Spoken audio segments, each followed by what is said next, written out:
unidos nuestras fuerzas y manos, logramos trabajar como hermanos. Identidad Radio Cultural presenta Minga Sonora, la palabra que trabaja. Minga Sonora, por Identidad Radio Cultural.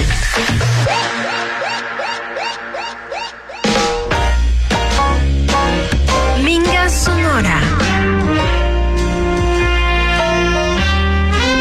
Gentiles amigos oyentes de la Minga Sonora, de Radio Identidad, la radio cultural del Gobierno Provincial de Tungurahua, con qué ánimo, con qué gusto, con qué alegría venimos como cada miércoles a la entrega de esta Minga para poder dialogar con ustedes temas interesantes, temas que forman parte de nuestra cotidianidad y temas que hacen parte de nuestro diario vivir. Con una alegría inmensa y con también esa motivación que nos dan ustedes día a día al estar del otro lado, al permitirnos ser y estar y al permitir que estos contenidos lleguen a ustedes. Les decimos que esta Minga Sonora está hecha para ustedes. Bienvenidas y bienvenidos.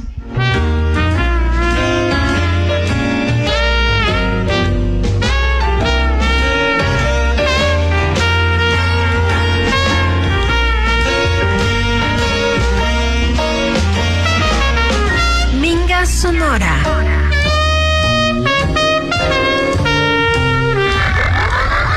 En Minga Sonora.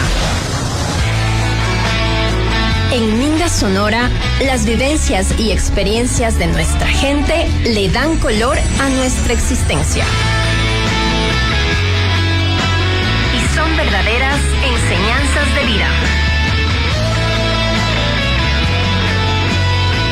Minga Sonora. Solo por Identidad Radio Cultural. Minga Sonora.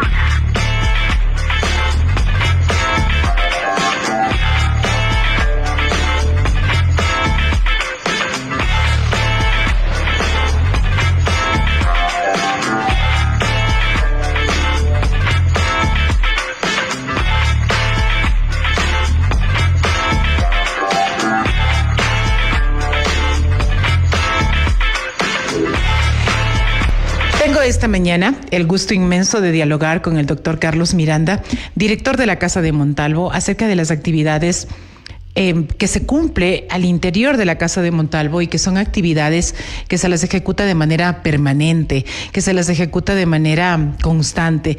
Y es que el trabajo que se realiza al interior de la Casa de Montalvo es un trabajo para poder seguir manteniendo vivo el pensamiento montalvino y para poder seguir también cultivando este pensamiento y cautivando también principalmente a la juventud y principalmente ir propagando ese pensamiento que siempre está vigente. Una de las cosas que nos ha encantado destacar acá en Radio Identidad y en la Minga Sonora es como si leemos cualquiera de las obras de Juan Montalvo nos podemos dar cuenta que es un pensamiento vigente, totalmente que se puede aplicar a lo que estamos viviendo en la contemporaneidad, que se puede aplicar en lo que estamos viviendo en la actualidad. Y eso es tan importante y es un legado de orgullo, de identidad precisamente, el que nos dejó Juan Montalvo. Y por eso saludamos con el doctor Carlos Miranda a través de esa labor incansable y esa labor tan bonita como la de mantener vivo el pensamiento de Juan Montalvo. Doctor, bienvenido. Bueno, muy buenos días. Un saludo cordial para ustedes, estimada Sday, conductora de la Minga Cultural, a través Gracias. De la voz del Gobierno Provincial, que es Radio Identidad. Un saludo cordial para todos quienes están en sintonía de este programa. Efectivamente, la Casa de Montalvo es una entidad fundamentalmente encargada de preservar, estudiar, difundir y masificar el pensamiento de Montalvo, y eso lo hacemos a todo nivel, fundamentalmente valiéndonos de la principal herramienta que tenemos, que es la Cátedra de Montalvo, con la que hemos llegado a los establecimientos educativos y a todas las instituciones del país, como se dice, del Carchi al Macará y de la selva al océano. Hemos pasado las fronteras del océano, hemos ido a Galápagos, tenemos una nueva invitación para ir a la región insular, siempre llevando el pensamiento rebelde de don Juan Montalvo, que este lunes precisamente acabó de cumplir 194 años de su natalicio. Y creo que esta fecha tiene un significado muy especial y hace que ese significado especial de esta fecha también motive diferentes actividades, aparte de esa militancia con el pensamiento montalvino que es permanente, que es constante. Hay fechas como un poco más sensibles, más especiales, y precisamente el tema del natalicio motiva para que se intensifique un poco más también la agenda al interior de la Casa de Montalvo. Naturalmente, mire, nosotros estamos ahora precisamente a las puertas de la celebración del coloquio binacional Colombo-Ecuatoriano, que en esta edición va a llevar el eslogan o el distintivo de Cervantes y Montalvo. Es importantísimo que nosotros establezcamos un parangón entre el más grande escritor de lengua española, que fue don Miguel de Cervantes Saavedra, el autor de la obra inimitable, imitada solamente por Montalvo, El Quijote de la Mancha, y Montalvo en sus capítulos que se le olvidaron a Cervantes. Para naturalmente estudiar a profundidad estos dos vigorosas personalidades, estos dos entes de pensamiento universal.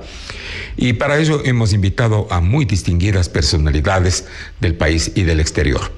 El día jueves nuestra agenda se inicia con la inauguración a las 9:45 de la mañana y tenemos de inmediato la participación del doctor César Alarcón Costa y a continuación de la doctora América Ibarra Parra, que son el director y la subdirectora de la Academia Nacional de Historia. Seguidamente hará uso de la palabra Julio César Chamorro, que es el director de la Casa de Montalvo en Ipiales y un historiador pastuso muy notable, muy conocido, autor de una treintena de libros, que es del doctor Enrique Herrera.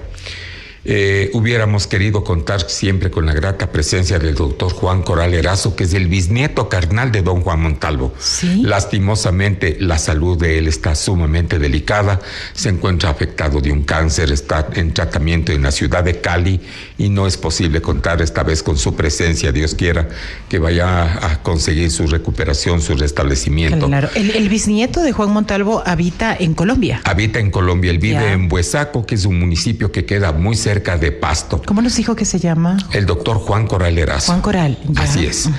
Y cierra la intervención del jueves el crédito de Ambato, que es el licenciado Germán Calvache Alarcón, claro, ex presidente de la Casa de la Cultura, un hombre de enormes conocimientos, de profundos conocimientos sobre Montalvo. Para el día viernes, asimismo, abrimos la jornada con la intervención de Guillermo Cadena, que viene desde la provincia del Carchi. Seguidamente vamos a tener el homenaje de la Academia Ecuatoriana de la Lengua a través de su director, el doctor Francisco Proaño Arandi, y de los académicos, nuestro coterráneo tunguragüense, el doctor Julio Pasos Barrera y Osvaldo Vela Descalzo. Y cierra la intervención y la participación de este coloquio el cuencano doctor Aurelio Maldonado. Lo que me ha llamado mucho la atención, estimado doctor, es lo que usted me ha dicho, que viene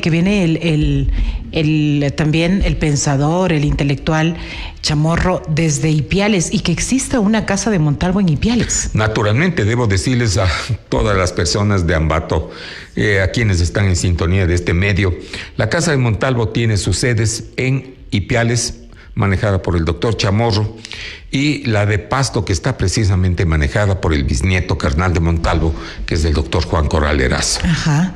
Entonces, eso nos deja ver también esa importancia del trabajo que se ha hecho desde acá, desde la cuna de Montalvo, para que trascienda, como usted decía, desde el Carchi al Macará, y no solamente hasta allí, sino también fronteras internacionales, que claro, habrá mucha incidencia también en el hecho de que sus familiares, su descendencia, estén también en el hermano país de Colombia.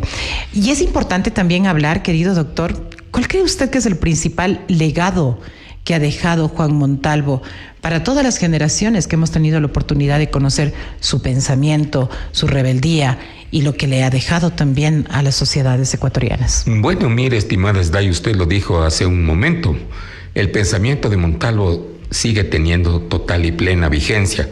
Montalvo fue un hombre que se anticipó a su tiempo, podríamos decir que fue una especie de nuncio del futuro, es decir, un hombre que vio con tal claridad el desarrollo del país, sus problemas, sus proyecciones, que todo aquello que Montalvo escribió es como que lo hubiese hecho precisamente ayer para actualizarlo el día de hoy.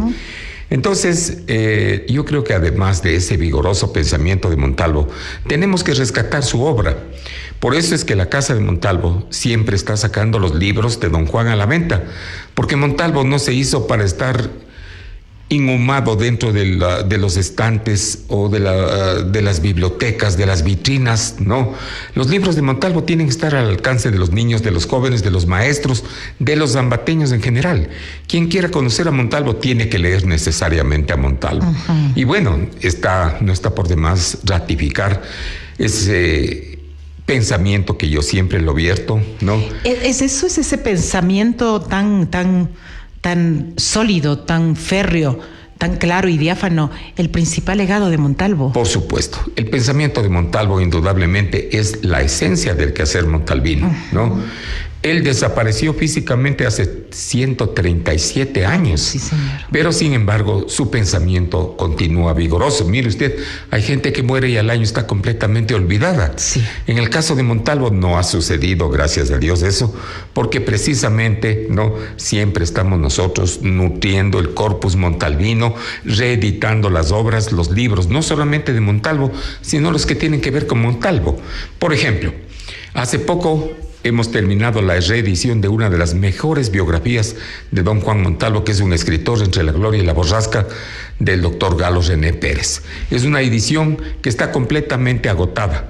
La hizo la Casa de la Cultura, la hizo el Comité de Conmemoraciones Cívicas y se encuentra totalmente agotada. Y gracias a la gentileza suprema de sus familiares hemos podido nuevamente reeditar la obra, que ya está a la disposición de los lectores zambateños. Que bueno, está en la Casa de Montalvo. Está disponible. En la Casa de Montalvo. Entre la gloria y la borrasca, me decían. Sí, un escritor entre la gloria y la borrasca. Un escritor entre la gloria y la borrasca, de Galo René Pérez.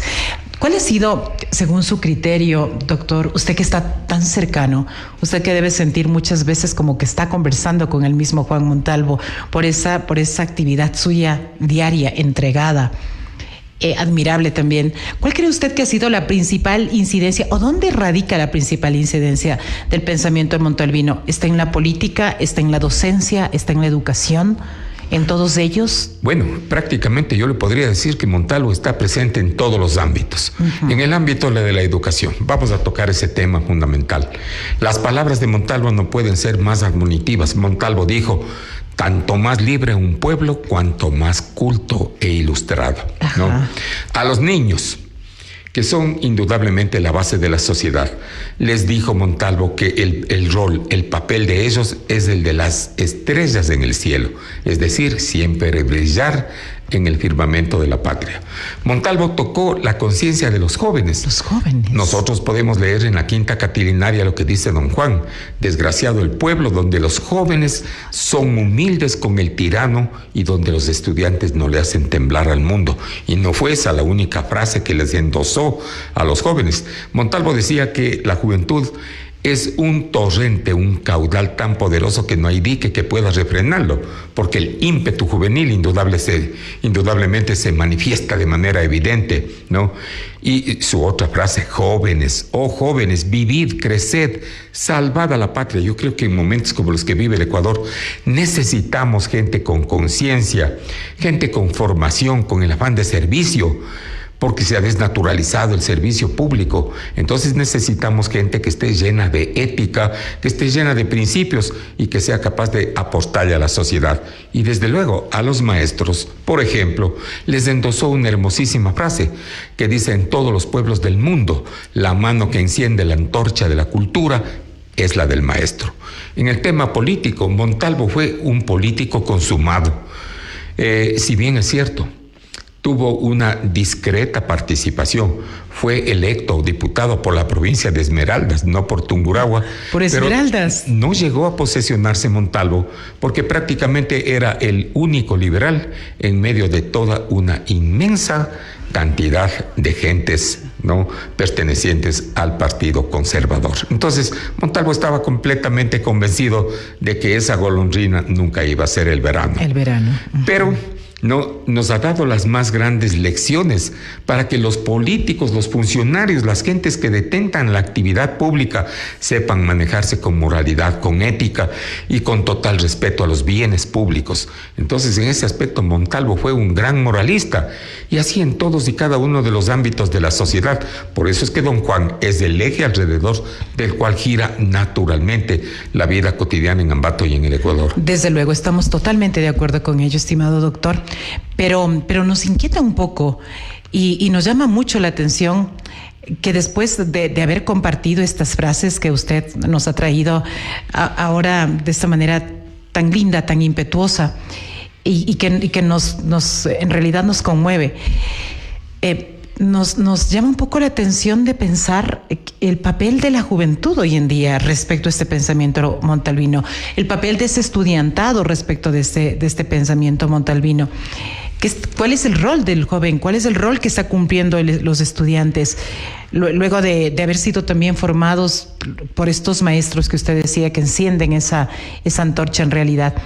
Estamos manejando esta comunidad educativa bajo un pensamiento montalvino y bajo esa irreverencia, bajo esa rebeldía también que debería existir, o estamos viendo una sociedad hoy por hoy de jóvenes bastante cómodos, bastante entregados a una tecnología que les aleja de este tipo de acciones y de pensamientos que deberían estar presentes, doctor? Bueno, estimada Esday, usted ve que vivimos tiempos de modernidad y de tecnología.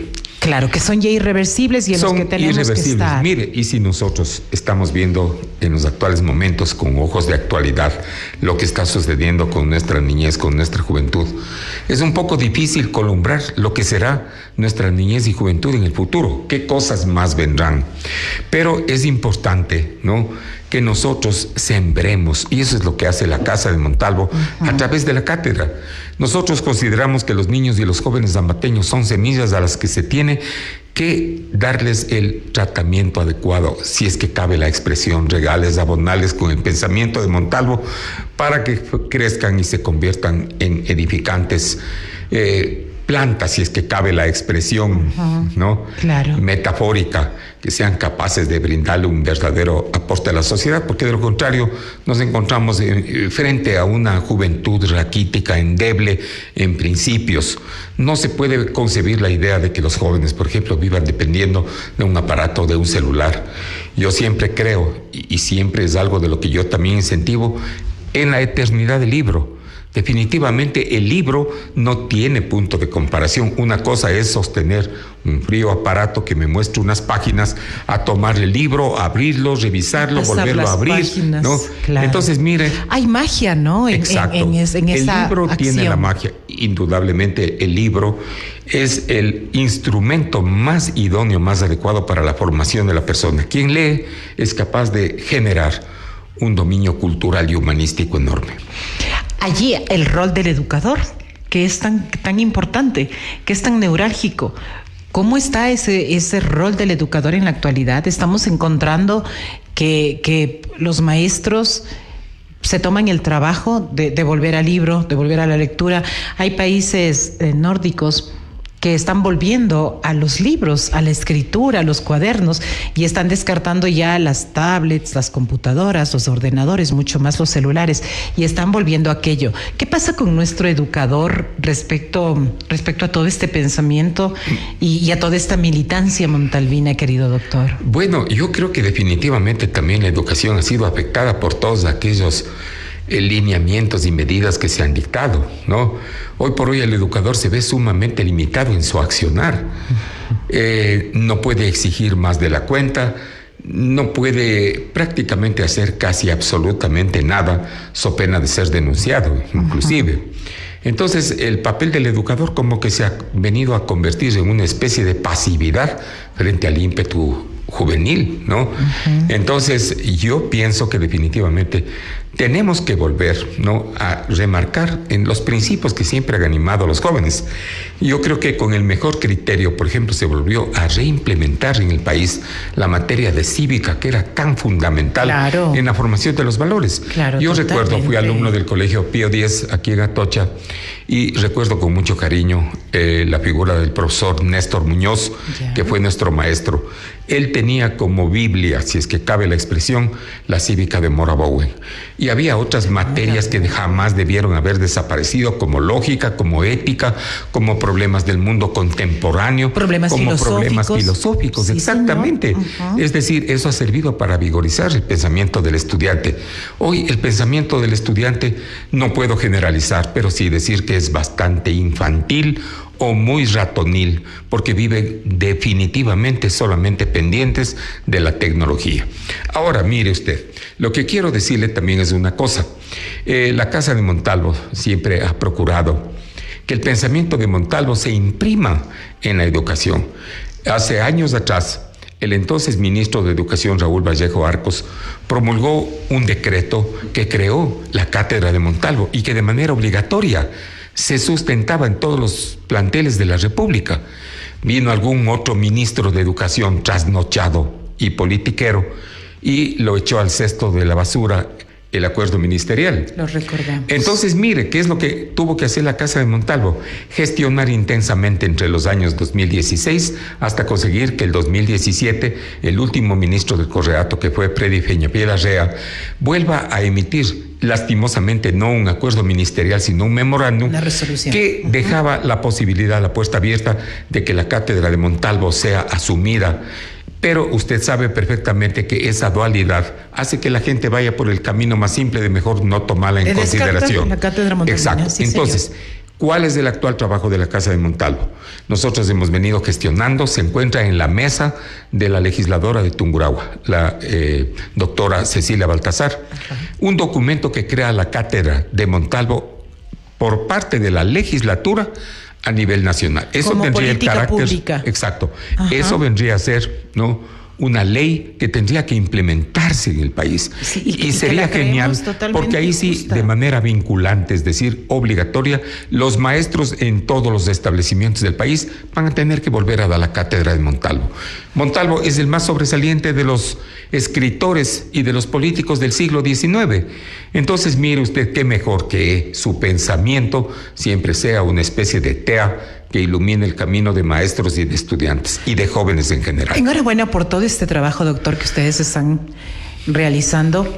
Que tengan pronto resultados de esta acción que ha llegado hasta la Asamblea con la legisladora y el que creemos totalmente justo y justo por lo que esta juventud merece recibir, justo por lo que esta juventud merece también aprender, porque haberle negado a la Cátedra Montalvina la oportunidad de formar bajo ese pensamiento liberal, bajo ese pensamiento también demandante, ese pensamiento rebelde también que a veces mucha falta nos hace, no solamente en la juventud, sino creo que a nivel de todas las personas.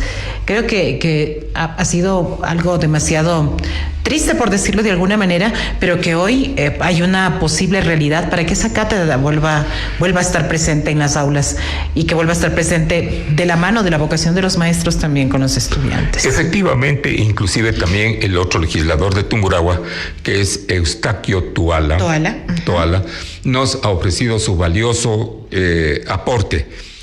Esperamos que pronto seamos llamados a la Comisión de Educación del Congreso de la Asamblea Nacional para revisar el tema y que luego tengamos que ir justamente al plenario, es decir, a ese recinto legislativo en donde se debate las leyes del país, para reafirmar el compromiso que tiene que naturalmente haber del Estado para crear una alternativa de ética, de moralidad, de entrega, de civismo, que es la Cátedra de Montalvo. Claro, y que mejor que ambateños seamos quienes llevemos esa bandera de Montalvo y quienes estemos también levantando la voz para que esta Cátedra Montalvina vuelva a las aulas de absolutamente todos los ecuatorianos, porque, claro, orgullosos nosotros de Montalvo, de que sea hijo de esta tierra, pero ¿por qué negarle si es que estamos hablando de que su pensamiento ya ha trascendido las fronteras de nuestro país?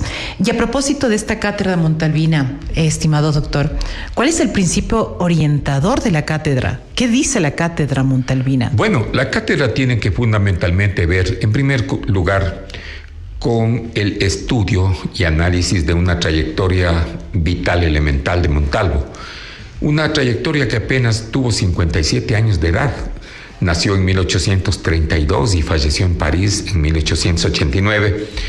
Pero tenemos que analizar que de esos 57 años, Montalvo vivió 20 años exiliado por sus ideas. Liberales. Pero, sí, naturalmente liberales, porque fue Montalvo el hombre que columbró la idea de establecer un nuevo camino político en nuestro país, que estaba siempre sometido por los goznes enmohecidos, por la ortodoxia tradicional del Partido Conservador. Montalvo fue un crítico acerbo de García Moreno, sí, ¿no? Y él precisamente de Europa trajo estas ideas liberales que tuvieron su eclosión, ¿no?, con Alfaro, y que alcanzó su punto culminante el 5 de junio de 1895 con la proclamación del Alfará de Guayaquil. Eso yo creo que fue algo beneficioso para el país. Apenas 5 años después, Alfaro crea, por ejemplo, los primeros normales laicos para la atención a los estudiantes de la nación. Ahí está el Colegio Juan Montalvo, gloria y pres de la enseñanza, de la docencia en la capital, y el Manuela Cañizares en el mismo año. De señoritas. Entonces, mire, antes la educación era únicamente confesional. No podíamos continuar bajo ese esquema. Se hizo una separación de lo que es la iglesia y lo que es el Estado, cada uno a cumplir con su función. Y recién apenas en 1939 se regularizó a través de un modus vivendi las relaciones entre el Estado y la Iglesia, cada quien en lo suyo. Entonces, yo creo que definitivamente por ahí deberíamos nosotros caminar, transitar, pensando siempre en que la Cátedra de Montalvo tiene además una segunda y gran parte, que es el análisis de la obra de Montalvo, puesto que Montalvo, durante sus 8 años de exilio en Ipiales, no se las pasó prácticamente dispendiando el tiempo, sino que era un escritor que, con todas las limitaciones de la época, sin luz eléctrica, sin esferográficos que todavía no se habían inventado, todo a tinta, haciendo uso de las horas de la noche y la madrugada que están reservadas para el descanso, Montalvo esbozó lo mejor de su obra literaria en Ipiales. Ahí están, por ejemplo, el libro de las Pasiones, están los 7 tratados, que es la cumbre de Montalvo, está, por ejemplo, Geometría Moral, la famosa novela Capítulos que se le olvidaron a Cervantes, ¿no?, El Regenerador, y prácticamente todas las obras que le han dado lustre no solamente a Montalvo, sino a la ciudad. Entonces, ¿de qué trata la cátedra? De prácticamente poner unos tips, ¿no?, en los jóvenes, de los estudiantes, de todas estas obras de combate que han servido para reivindicar la justicia y los derechos sociales en el Ecuador. Cuando usted nos hace también de esa alusión a cómo Montalvo iba también plasmando en estas obras magistrales su pensamiento y lo que él quería transmitir, también nos ponemos a pensar que en aquel entonces, querido doctor, no existía la inmediatez de la información que ahora al segundo podemos estar enterados de qué está pasando en el otro lado del mundo. ¿Cómo Montalvo podía tener ese acceso a la información de qué pasaba en su país, en su natal Ecuador, para seguir escribiendo y para seguir esbozando su pensamiento crítico sobre esa realidad nacional, cuando no había estos accesos a la información? Así es, efectivamente. Hoy, por ejemplo, volvemos al punto que habíamos tocado hace un momento, cuando hablábamos de la modernidad y la tecnología. Hoy, con un Messenger, un WhatsApp, o a través del Facebook o de cualquiera de las otras redes sociales, podemos enterarnos de lo que sucede en el más remoto confín del mundo. En la época de Montalvo no existían fotocopiadoras, cámaras, ni absolutamente nada. Entonces tenemos que recordar y evocar al Montalvo diplomático, que en 1857 parte a Roma primero y a París luego, durante 4 años como secretario de la legación en Roma, y que dedicó su tiempo no solamente al cumplimiento de sus actividades diplomáticas en la embajada, sino a visitar los lugares emblemáticos, las bibliotecas, en donde Montalvo permanecía horas enteras copiando a mano todos aquellos pensamientos de los grandes pensadores que captaban su interés, sus cuadernos de notas que le sirvieron después para hacer semejante trabajo literario y para ser considerado realmente una verdadera gloria del país, al punto de ser en España reconocido como el Cervantes de América. A mano escribía, horas de horas. Tomando nota de los con plumero pensadores. y con tinta. Con Por eso plumero es y que, con mire, tinta, ¿no? quiero completar la idea, ¿no? Respecto a lo que usted me decía, de qué manera Montalvo se enteraba del quehacer en el Ecuador. Antes del único género que existía y que lamentablemente se ha perdido con la modernidad, es el género epistolar. Todo era a través de las cartas. De las cartas, sí. Entonces no había aviones, no había automóviles, ¿no? Las valijas diplomáticas iban a lomo de caballo de mula, atravesando los pueblos, las ciudades y los confines hasta llegar a su destinatario. Por eso es que el 6 de agosto de 1875, que un grupo de jóvenes liberales mata al presidente Gabriel García Moreno en las escalinatas del Palacio de Carondelet, le permite a Montalvo, a través de un amigo que le escribe de Quito informándole de este magnicidio, de este insuceso cometido en la persona de García Moreno, exclamar esa famosa frase montalvina: no fue Rayo quien lo mató, mi pluma lo mató. Recibí un mensaje, querido doctor, y me piden también escuchar su criterio acerca de aquella mentada y también que no ha sido comprobada, o sí, usted será una persona clave para decirnos esa rivalidad entre Juan León Mera y Juan Montalvo. Bueno, mire, la rivalidad de Montalvo y de Mera tiene una breve historia que me permito responderle. En los inicios fueron muy buenos amigos. Montalvo nació el 13 de abril de 1832 y el 24 de junio del mismo año, con una diferencia de apenas casi 2 meses, nace don Juan León Mera. El uno nace en la actual Bolívar y Montalvo, y Mera nace una cuadra más abajo en la Bolívar y Mera. Las primeras cartas que datan del epistolario montalvino y que tienen que ver con el año de 1859, muestran cartas cruzadas entre Mera y Montalvo. Entonces, existía entre ellos una muy buena amistad, una elevada dosis de amistad y de respeto. Estas cartas con una dosis de afecto, etcétera, como Exacto. amigos, ¿no? Esas cartas las publicó primero el doctor Roberto Agramonte y luego una nueva edición la hizo el doctor Jorge Jacome Clavijo. Entonces nos revela la amistad que había entre los dos Juanes. Cuando se fragmenta, cuando se fisura, Montalvo regresa en 1860 al Ecuador y encuentra que el país estaba gobernado por García Moreno, quien lo hacía de una manera realmente despótica, tiránica. Y Montalvo fue un hombre liberal. Comencemos analizando el punto de vista político. El uno liberal y el otro conservador. Pero ¿cuál fue el dinamitazo que encendió la enemistad entre los dos? En 1860, el gobierno provisional del Ecuador, integrado por Rafael Carvajal, Manuel Gómez de la Torre y José María Vilés, crea la provincia de Ambato el 3 de julio de ese año, y nombra al doctor Miguel Albornoz como su primer gobernador. Al año siguiente, en 1861, el exgobernador ahora fue con Juan León Mera como representantes de la provincia de Tungurahua a la legislatura a Quito. Ellos piden el cambio de denominación, que la provincia se denomine provincia de Tungurahua en lugar de provincia de Ambato, aspecto que es aceptado, y desde ahí, desde el año 1861, nuestra provincia tiene ese nuevo denominativo de provincia de Tungurahua. Entonces se nombra como gobernador al doctor Nicolás Martínez, que era tío de Juan León Mera. El doctor Martínez es un hombre muy culto, el padre de la gran saga de los Martínez, que son Gloria de Ambato, Luis, Anacarsis, Cornelia, Sí, señor.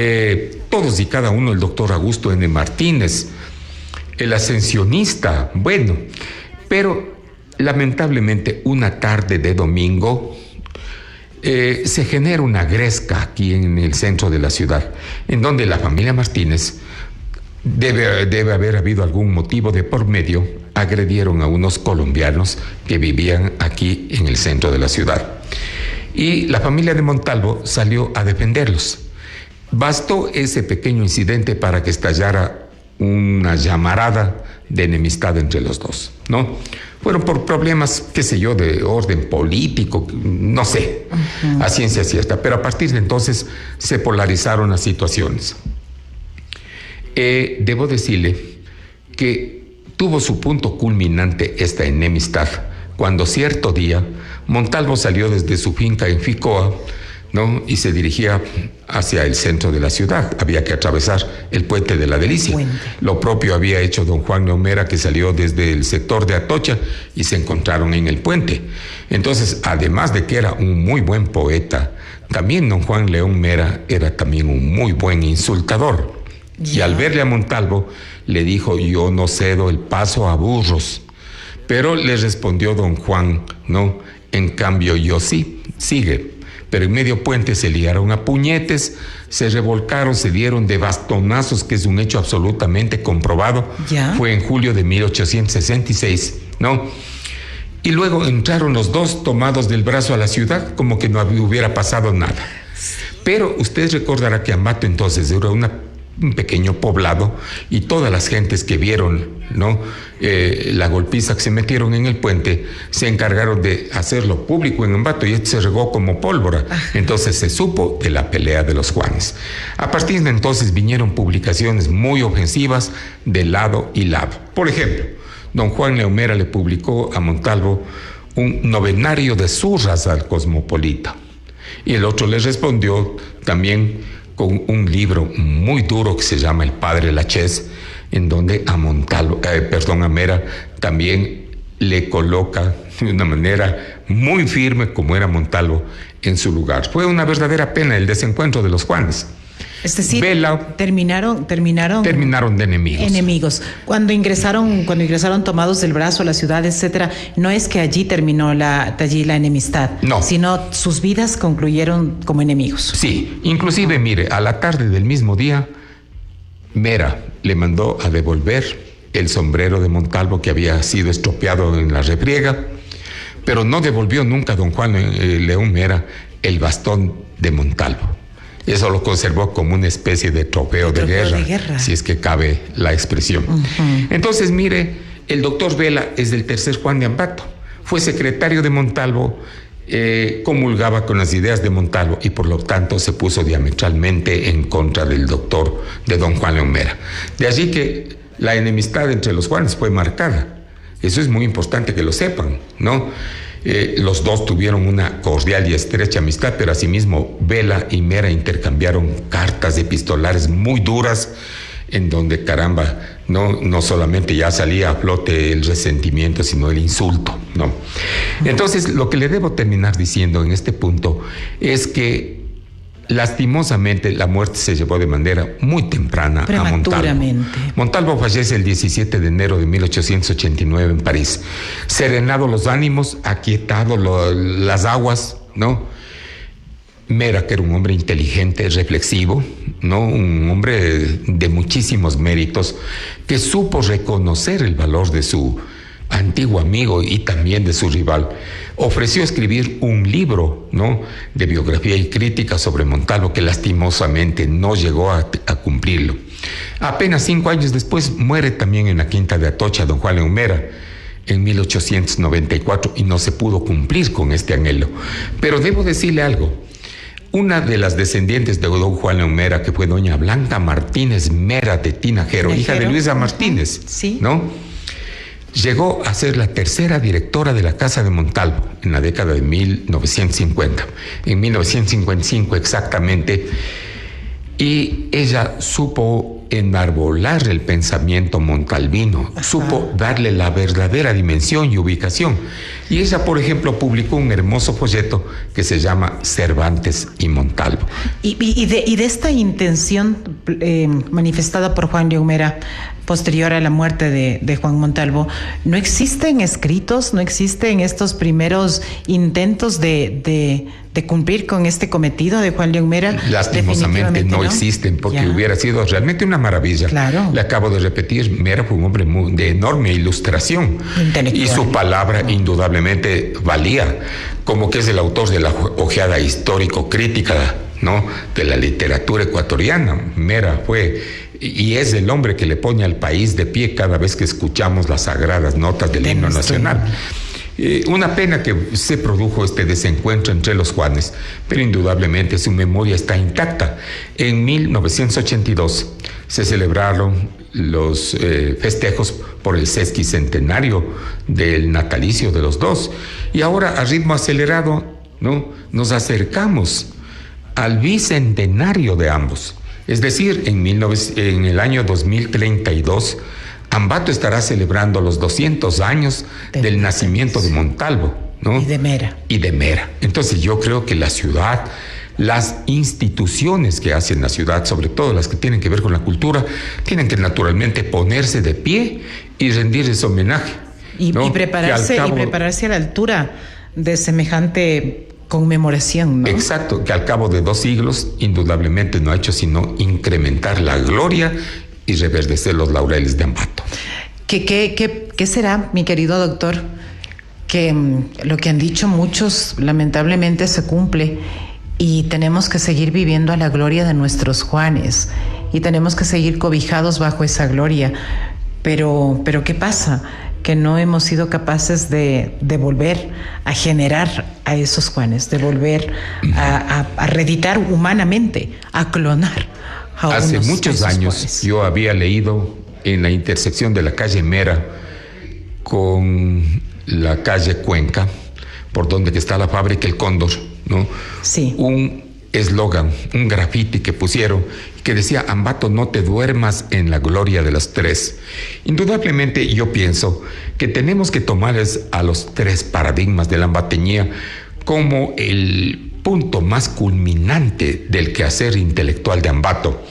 Pero es importante que se vayan formando nuevos pensadores. Desde luego. Mire, por ejemplo, en el orden de la poesía, en la que Mera fue un verdadero docto, un hombre hecho para la poesía, ¿no?, han surgido grandes valores. Y si no, solamente mencionemos los nombres de Jorge Enrique Adum, de Mario Cobo Barona, y podríamos mencionar también a Alfonso Barrera Valverde, de quien dijo Jorge Carrera Andrade que es el más grande poeta que ha parido el Ecuador.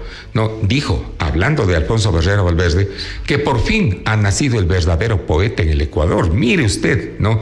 Entonces, qué importante. Palabras grasas. Exacto.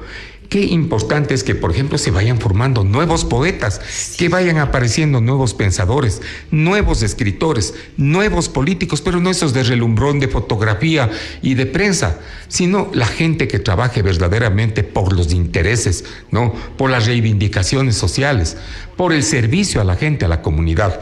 Eso es lo que se necesita. Entonces, por eso le decía a usted hace un momento, hay que ir sembrando las semillas, ¿no?, que permitan ver una germinación intelectual superior.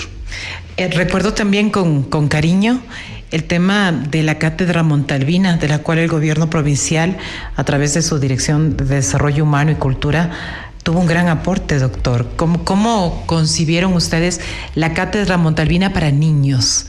Este trabajo que se hizo en conjunto, me parece, de manera articulada y mancomunada, de llegar a los niños, que los niños empiecen a tener ese relacionamiento y a tenerle esa afectividad también a Montalvo a través de su pensamiento. Bueno, debo decir que, por ejemplo, el gobierno provincial tuvo una incidencia enorme en la difusión de Montalvo y queremos agradecerlo. Los años han pasado, pero eso no puede menguar de ninguna manera la gratitud, ¿no? Alguna vez José Joaquín de Olmedo, que fue uno de los grandes valores de la patria, el poeta guayaquileño, decía en su decálogo al niño: gratitud siempre al favor es un deber justo y grato, y por eso el hombre ingrato es un monstruo que da horror.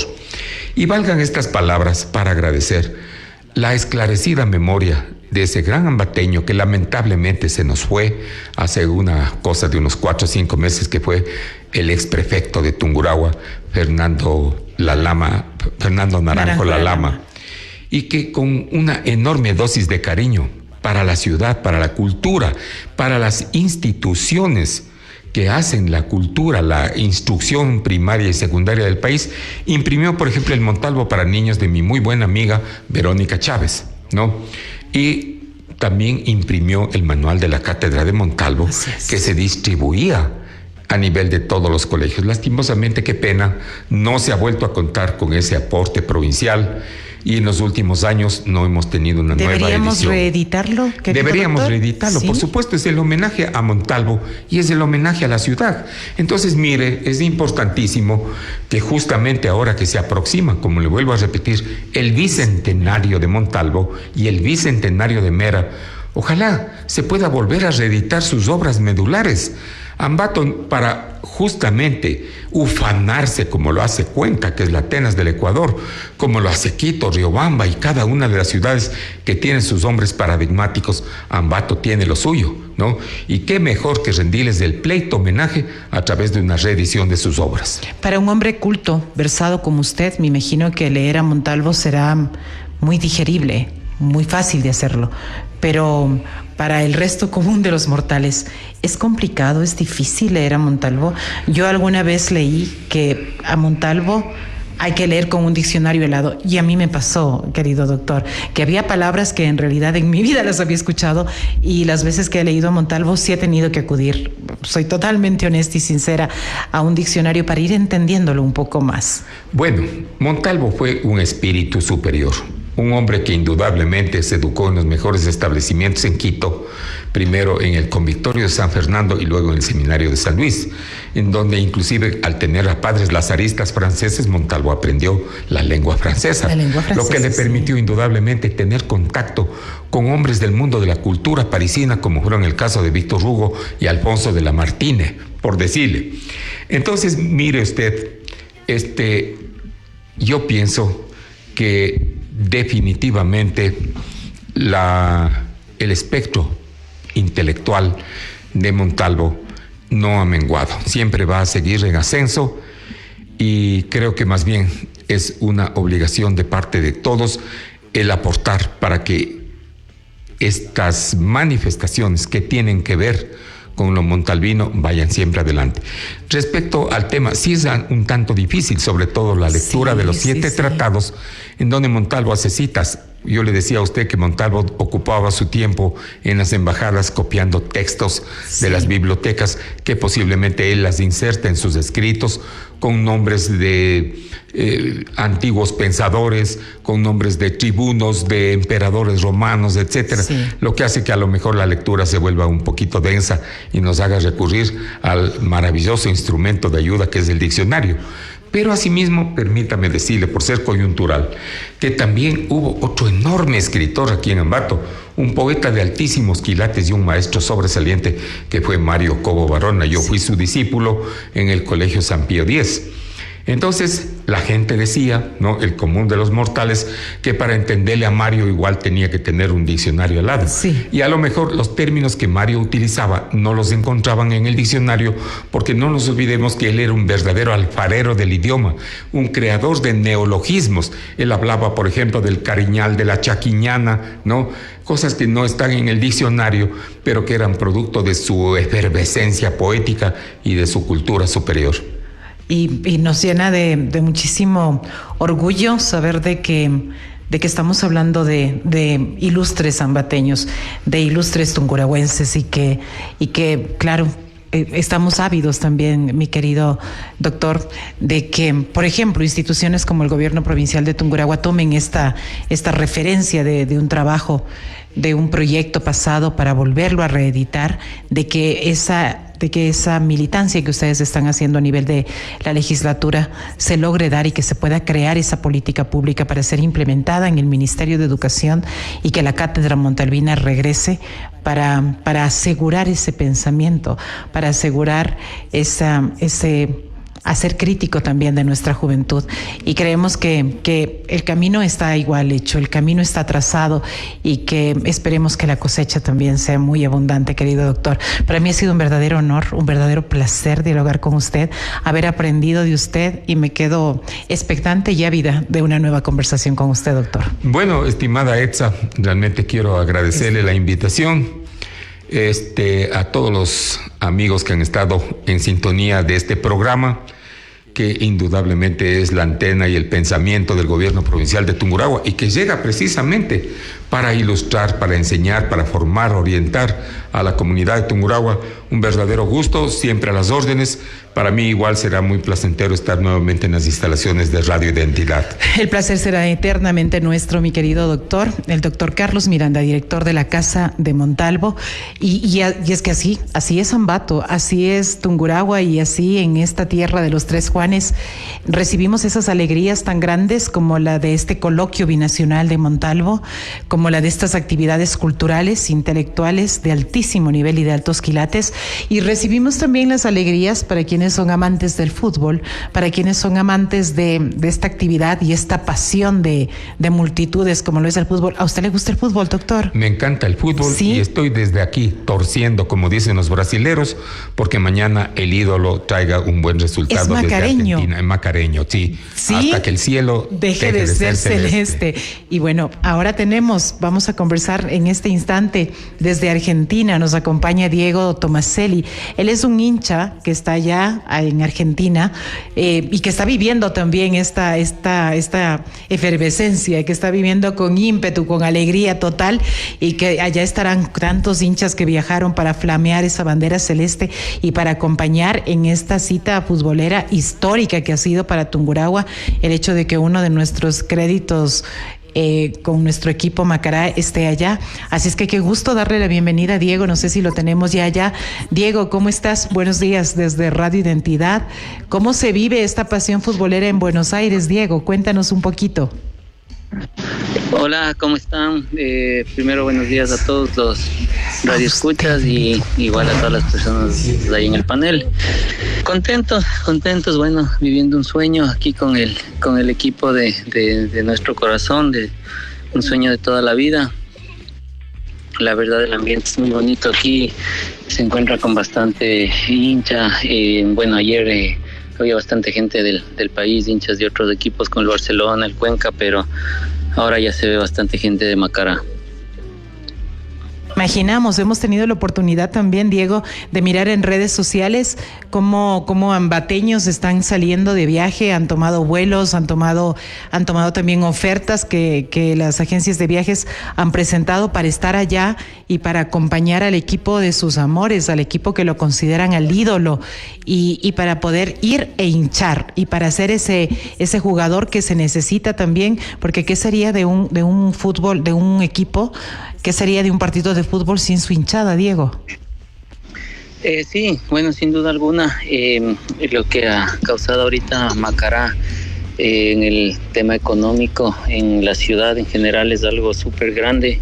Como usted dice, de lo que tenemos entendido, todas las agencias agotaron los tours. Al momento, ahorita salimos del estadio de Boca, una sola fila, y sin exagerarte, todos son hinchas de Macará que están esperando ahorita para ingresar al museo. Entonces, lo que ha generado ahorita el equipo para la ciudad, para la economía, ha sido algo súper importante. ¿Ese va a ser el escenario deportivo, el estadio de Boca? No. Nosotros jugamos en el estadio de Tigres. De Tigres, juegan con el equipo de Tigres, ¿no? Exacto. Ajá. Pero aprovecharon y se fueron a conocer la Bombonera, porque muchos dicen que la Bombonera late, ¿no, Diego? Sí, un estadio de los más famosos del mundo, no solo de Argentina, sino del mundo. Entonces, claro, tú ves aquí como muchas cosas giran en torno a esto, el barrio, todo este sector gira en torno a esto. El dinamismo económico está solamente allí, ¿no? En ese sentido. Sí, los puntos de venta, todo, no te imaginas cómo gira en torno al equipo aquí, el restaurante, todo el concepto de Boca aquí. Entonces son cosas que incluso a uno le sirven para aprender y todo, pero no, ahorita la hinchada de Macará netamente esperando que llegue el momento del partido con ansias para esperar un resultado positivo, que es lo que vinimos a conseguir.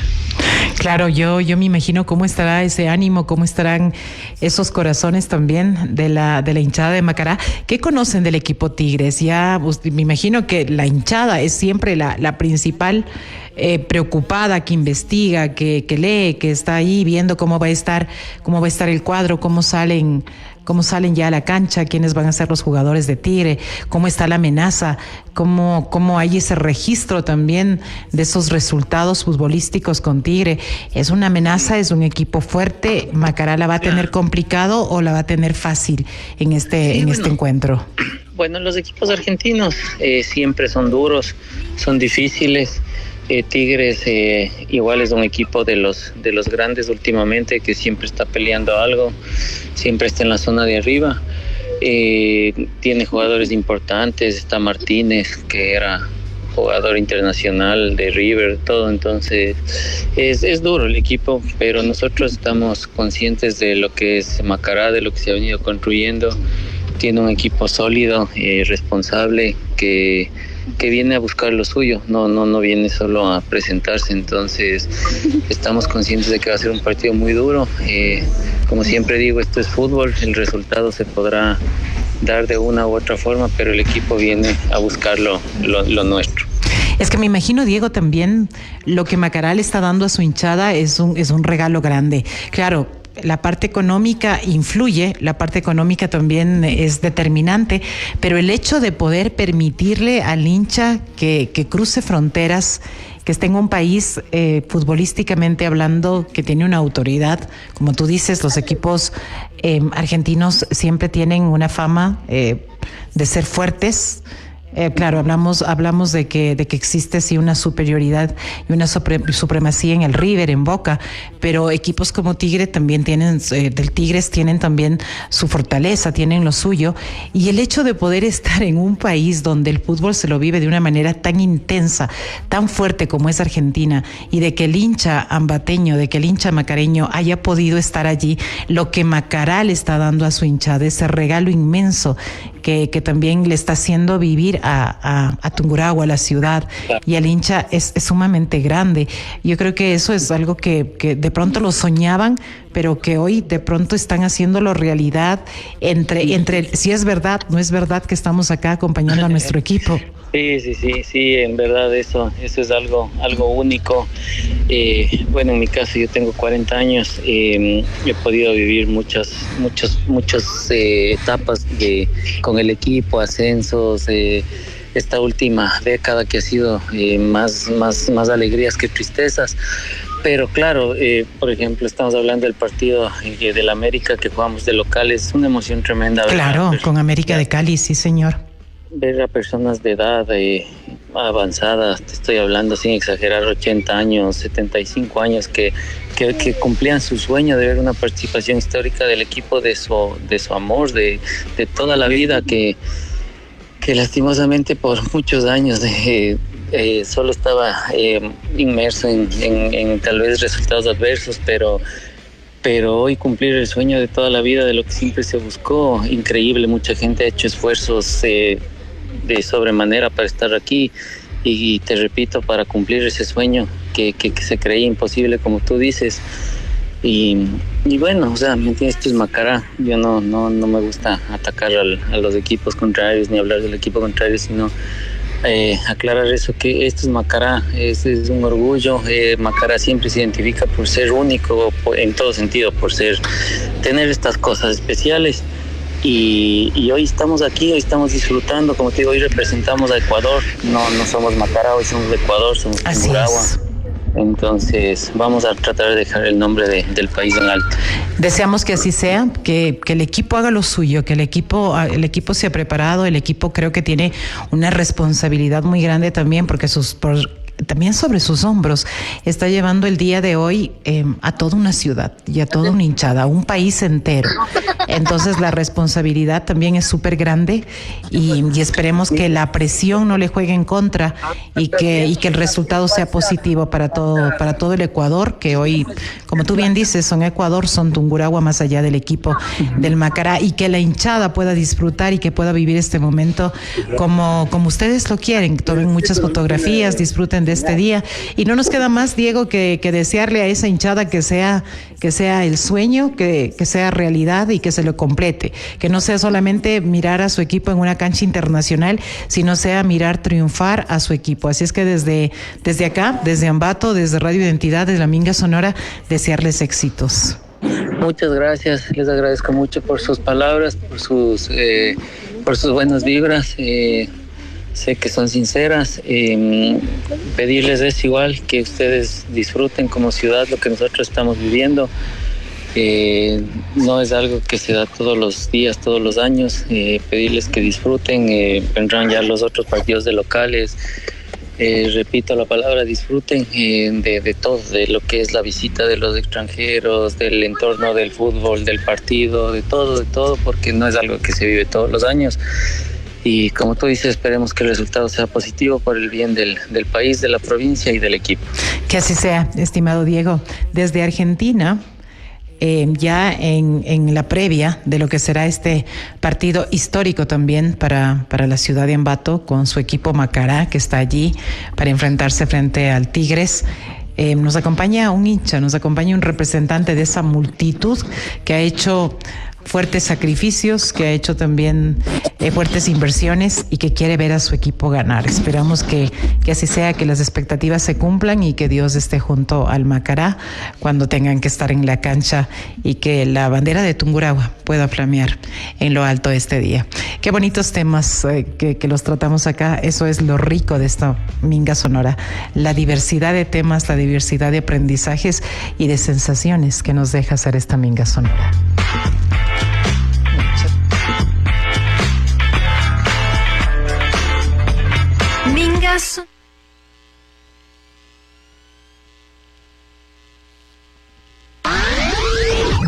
En Identidad solo tenemos voces oficiales.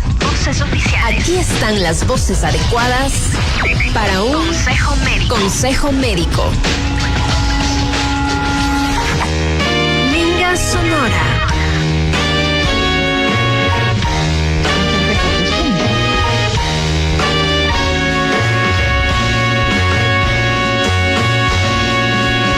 Sonora, luego de esta alegría que sentimos al hablar de nuestros pensadores ilustres, Juan Montalvo, Juan Leumera, al hablar del equipo Macará, vamos a hablar también de un tema que es súper importante y que es tan trascendental para nosotros como lo es el tema de la salud, porque creo que en medio de toda esta cotidianidad y en medio de todo hay una cosa que no debemos dejar pasar por alto y es el tema de la salud.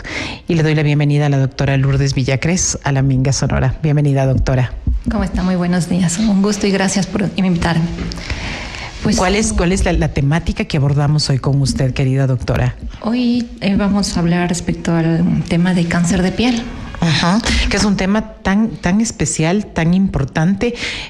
Querida doctora, más que todo por el lugar donde nosotros nos ubicamos geográficamente. Siempre hemos escuchado que el estar en el centro del país, que el estar en Ecuador es como muy sensible. El hecho de todo lo que recibimos, principalmente por cómo caen los rayos del sol, por la pérdida de la capa de ozono y por cuán vulnerables somos con nuestra piel, doctora. Exactamente. Nosotros vivimos en la zona ecuatorial, donde la radiación ultravioleta incide verticalmente sobre nosotros. Y el daño solar es acumulativo. Al paso de los años, el sol que nosotros recibimos desde la niñez, en la etapa de la adolescencia, la parte de la juventud, adultos, repercute con el paso de los años y las consecuencias se ven en los adultos mayores, ya con lesiones, primero precancerosas, que luego evolucionan ya a cáncer de piel. Entonces sí hay un tema de cuidados más que todo, lo que quisiera yo llamar ahora a la población a cuidarse desde niños. Claro, y estamos hablando del cuidado sobre el órgano más grande que tenemos en nuestro cuerpo, que es la piel. Y a veces le damos como poca importancia, a veces estamos preocupados de qué está pasando con nuestros órganos interiores, qué está pasando con otros aspectos de nuestra salud, pero a veces la piel, hay dos casos, ¿no? A veces tenemos un caso de cuidado muy extremo, pero hay otros también de un descuido total en el cuidado de nuestra piel. Sí, pues sí, tiene razón. La piel es el órgano más extenso de nosotros, es el que nos cubre y nos protege y cubre nuestros órganos internos, protege nuestros órganos internos. Una piel hidratada es una piel protegida, una piel que está seca, deshidratada es una piel desprotegida. Por ella pueden ingresar infecciones por vía de organismos bacterianos, virales o parasitarios. Por eso es importante mantener los cuidados de la piel en todo el cuerpo, porque a veces nos preocupamos solamente de las partes expuestas y no de las partes que no se ven. Claro. Y la piel como tal es un reflejo también de nuestro sistema y de nuestros órganos internos. En la piel nosotros podemos también detectar síntomas o signos que indican que hay enfermedades sistémicas.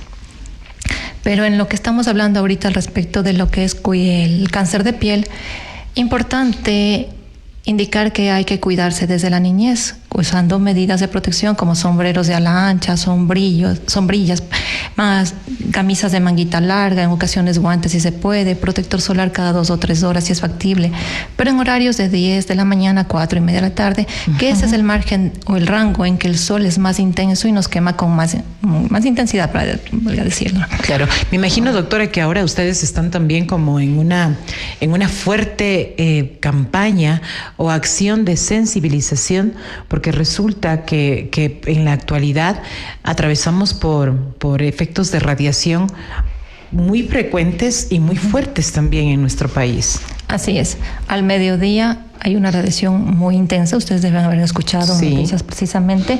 Son 5, 10, 15 minutos que estemos expuestos al sol, esa radiación ya quemó la piel.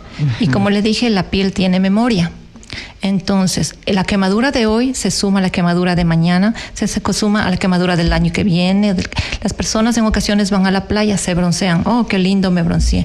Lo que no se dan cuenta es que ese bronceado ya ocasionó un daño en las células de la piel.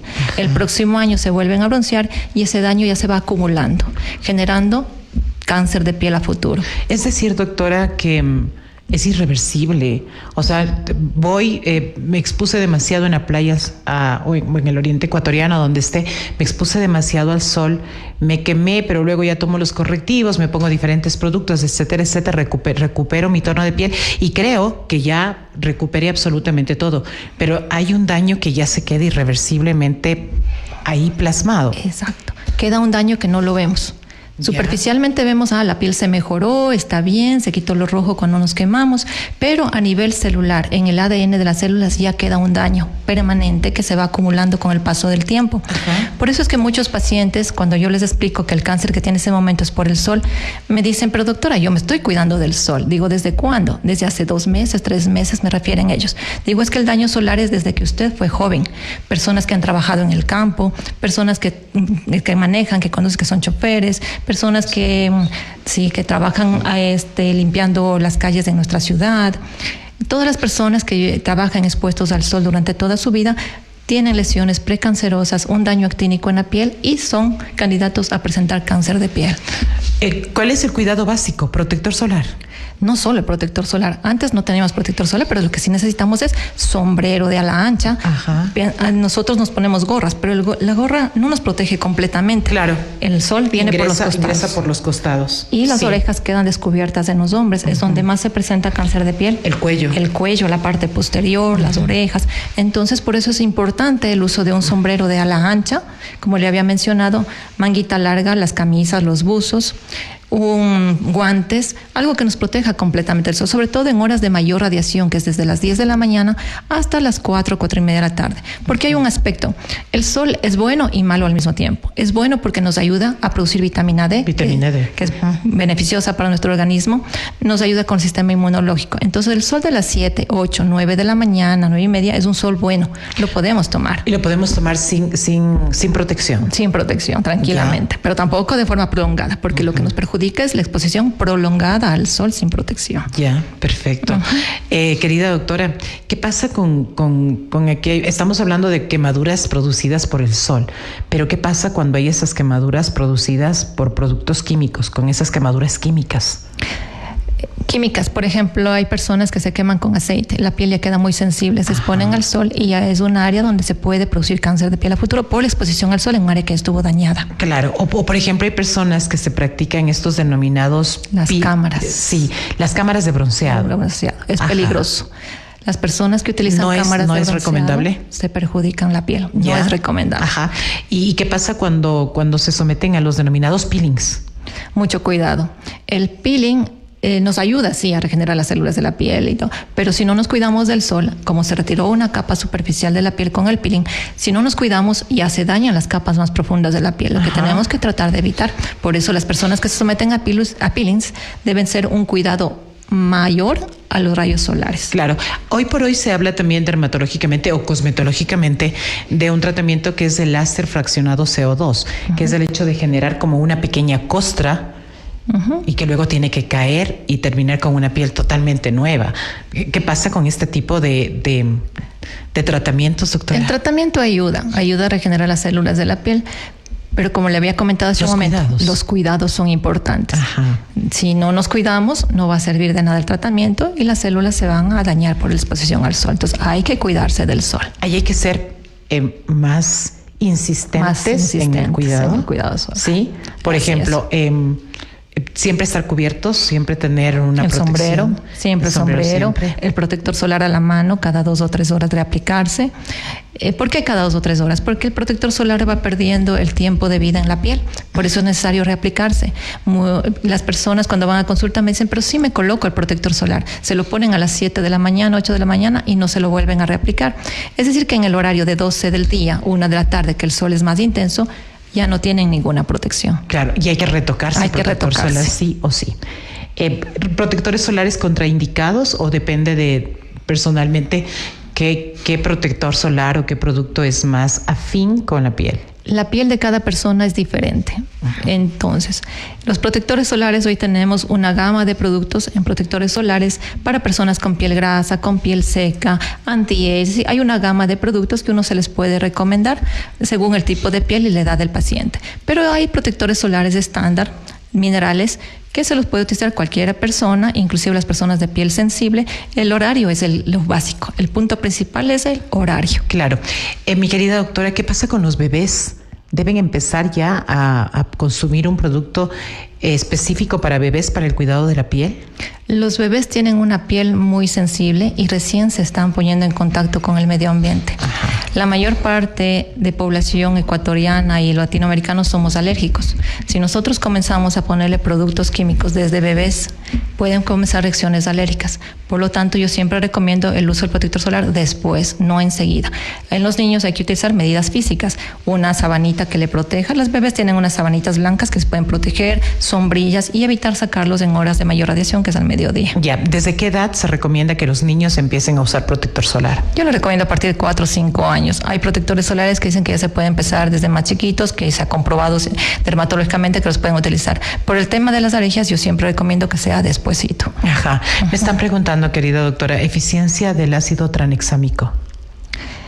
Pero estamos hablando de cáncer de piel. Sí, pero para el cuidado de las manchas, ¿puede ayudarme que esas manchas no degeneren en un cáncer de piel? No, el ácido tranexámico no tiene nada que ver con el cáncer de piel. No, eso estamos hablando ya de otro tema para melasma. Ya. ¿Y el melasma no puede generar una anomalía? El melasma es una hiperpigmentación de la piel por los cambios. Primero, cambios hormonales que tenemos normalmente todas las personas, porque hombres y mujeres tenemos cambios hormonales. Y la exposición prolongada al sol. En palabras que usted me entienda, como a veces le explico yo a los pacientes. Nosotros tenemos unas células en la superficie que vienen a ser las hijas. Y más abajo está la mamá. Y cada 10 o 20 mamás blanquitas hay una mamá negrita. Que cada vez que usted se expone al sol, las hijas se queman con el sol. Entonces le piden ayuda a la mamá. ¿Y la mamá qué hace? Para ayudarle, produce mayor cantidad de pigmento. Ese pigmento es un escudo protector contra la radiación solar. Ajá. Si no se cuida del sol, la pigmentación seguirá incrementándose. Ajá. Pero no es un factor que puede generar cáncer de piel. ¿Qué pasa con la rosácea, en cambio? ¿Sí puede ser un factor también o no tiene nada que ver? La rosácea es la prima hermana del acné. Tiene factores emocionales, psicológicos, hormonales, alimentos calientes, picantes, y hay varios factores que hacen que se active la rosácea, que no tiene nada que ver con el cáncer. ¿Algún factor que sea determinante o que sea influyente en el tema de cáncer de piel? Que si yo ya miro que algo está pasando con mi piel, que tengo una erupción que no cicatriza, que tengo una erupción que está volviéndose ulcerosa, etcétera, ¿qué me debe llamar la atención para que yo ya tenga que tomar la decisión de acudir al especialista? Se van a dar cuenta cuando aparecen manchitas rojas con escamitas que no cicatrizan y que esa escamita se va engrosando, el área roja se ulcera, comienza a sangrar, no se calma, no cicatriza, más bien va aumentando con el paso del tiempo. Igual las manchas cafés, que muchos dicen manchas de viejitos, no son manchas de viejitos, eso se llama léntigos, que también son lesiones precancerosas, que muchas personas lo pueden tener por lo largo de toda su vida y se mueren y no ha pasado nada. Ajá. Pero en cambio hay otro porcentaje de personas que 1 o 2 de esas manchitas pueden evolucionar a un cáncer, porque tenemos 3 tipos de cáncer de piel: el carcinoma vasocelular, el escamocelular y el melanoma. Con el carcinoma vasocelular, ese evoluciona por meses, años, poco a poquito. Se opera y nos quedamos tranquilos. Lo que hacemos son controles para ver si no hay recidiva. Si hay recidiva, se vuelve a operar. El escamocelular hacemos lo mismo, a menos que en el estudio patológico veamos algo que nos indique a nosotros que pueda ser riesgo de metástasis. Y el melanoma, que es el más agresivo y menos frecuente, que ese sí ya hacemos trabajo junto con oncología, cirugía. Ya. El cáncer de piel, ¿cuán porcentualmente, querida doctora, es curable? Podemos decir que de una persona que presenta cáncer de piel, el 30, 40, 50% puede entrar a remisión, o el cáncer de piel es un cáncer agresivo que puede llevarle a la muerte. El melanoma, el tercer cáncer de piel que le mencioné, sí, ese sí puede llevar a la muerte, que es el más agresivo. Que ustedes se van a dar cuenta por manchas de tono negro, pero no un negro uniforme, sino un negro con cambios de coloración. Negro, marrón, café, con diferentes tonalidades, de forma irregular, que en ocasiones sangra, que se ulcera. Esas lesiones ya indican un melanoma. Y este cáncer no es necesariamente solamente por exposición al sol. Este puede aparecer en cualquier parte del cuerpo, incluidas las plantas de los pies, que tenemos varios pacientes que tienen melanoma, que es un cáncer agresivo en la planta de los pies, en el talón. Entonces siempre hay que examinarse en el cuerpo a ver si aparece una manchita. No los lunares típicos. Los lunares típicos son homogéneos, un color homogéneo, bordes definidos, superficie también lisa. Lo que nos hace sospechar un cáncer es la ABCD de los lunares, o la que es la simetría. Si yo hago un corte en 4 lados, vamos a ver que no hay simetría en los 4 lados de la lesión. Los bordes, si no son bordes definidos, ya me indica a mí que es un signo de alarma. El C es el color, los cambios de tonalidad. El D es el diámetro, que aumenta en más de 6 milímetros de diámetro en corto tiempo. La evolución, todo lo que le acabo de mencionar yo en este momento. Ahí sospechamos en un melanoma. El carcinoma vasocelular y escamocelular lo sospechamos cuando vemos lesiones rojas escamosas, que esas se llaman queratosis actínicas. Pueden pasar años y después de un tiempo, en corto tiempo, evolucionaría a formar el cáncer, ya sea el vasocelular o el escamocelular. Cuando hay lunares que son de nacimiento y que han estado allí siempre, que hasta les tomamos cariño a esos celulares, forman parte ya de nuestra identidad corporal, ¿pueden degenerar en alguna anomalía? ¿Es preferible retirarlos? No. Hay que retirarlos solamente si presentan los signos de alarma que les acabé de mencionar hace un momento. Sí, porque muchas personas llegan, me quiero quitar el lunar, quitar el lunar. Pero no es que ya me quito el lunar y no va a haber cáncer. Usted se puede quitar el lunar, puede aparecer cáncer en otra parte del cuerpo. ¿Cuándo hay que quitarse los lunares? Cuando presentan los signos de alarma que acabo de mencionar, que es el ABCDE. Caso contrario, nos quedamos tranquilos. Hay pacientes que presentan nevos melanocíticos gigantes, medianos, que son nevos ya grandes, que esos sí hay que mantenerlos en control, en dependencia de cómo va evolucionando. Pero es normal que crezca junto con el crecimiento de las personas. Solo que presentar algún cambio de los que yo mencioné hace un rato, ahí sí hay que apurarnos a ver. Perfecto, querida doctora. ¿Mito o realidad? ¿La piel más clara es más propensa a sufrir enfermedades de la piel que la piel oscura? No, todos estamos propensos a sufrir enfermedades de la piel, todos.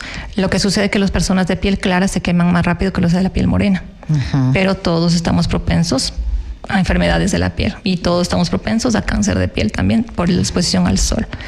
Aprender a cuidarse. Pero no hay pieles más fuertes que otras. No, eso es un mito. Tenemos que aprender a cuidarnos.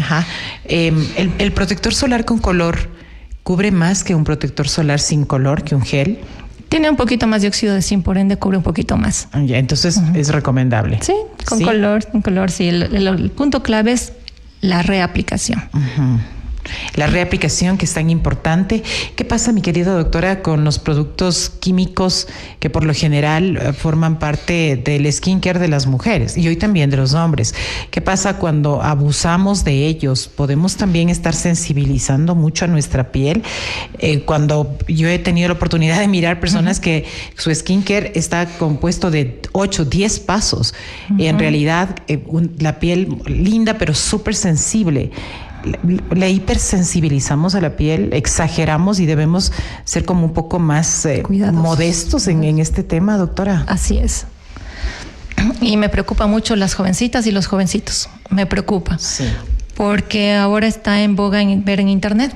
Entonces, en internet se exhiben muchos productos, el skincare, pero nadie les menciona que los niños, los adolescentes no necesitan tanto skincare. Ellos necesitan, cuidarse del sol, hidratación, una buena alimentación, es lo que necesitamos. Y el protector solar. Y el protector solar, exactamente. Ya a medida que van pasando los años, en dependencia de la persona, la edad, la actividad que haga, la que realice, ya se van incluyendo otros medicamentos.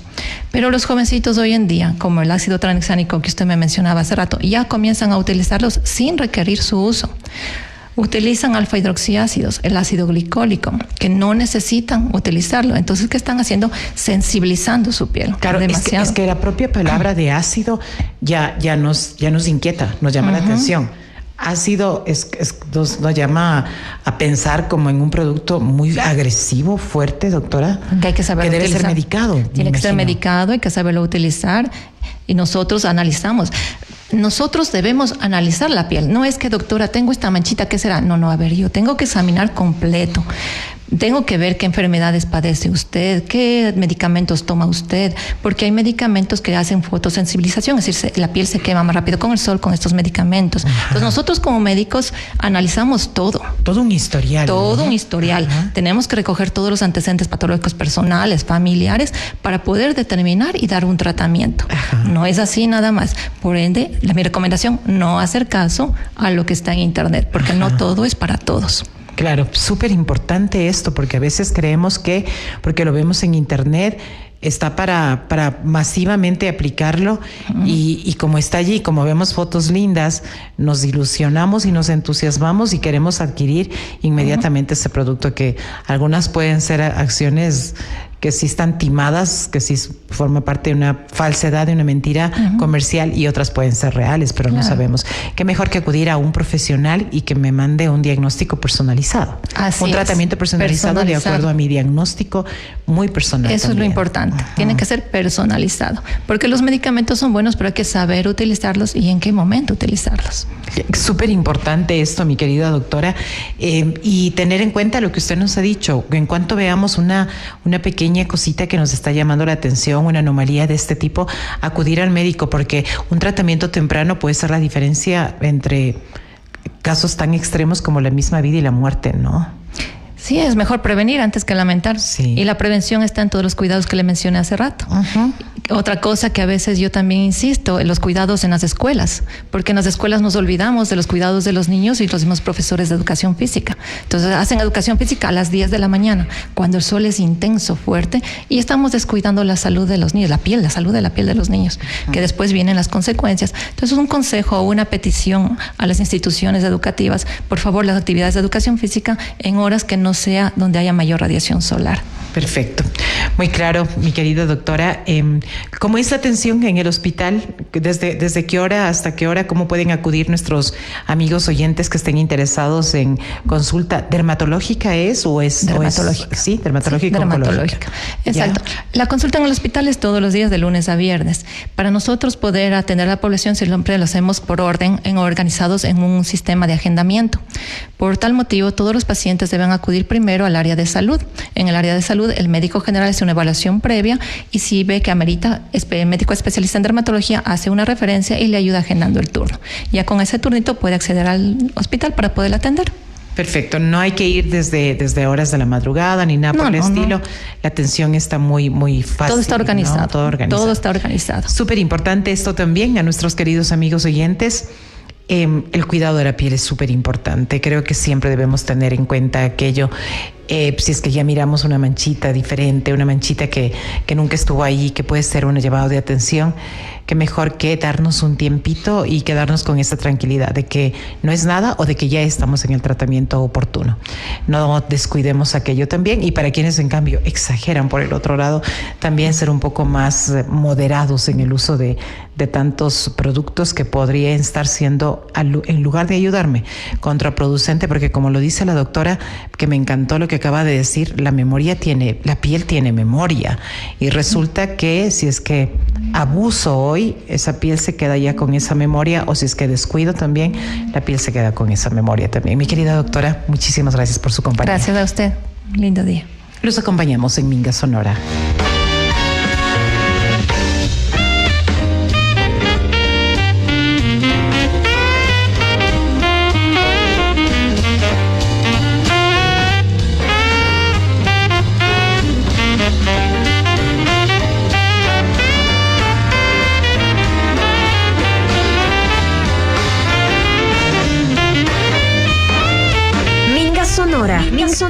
Minga Sonora.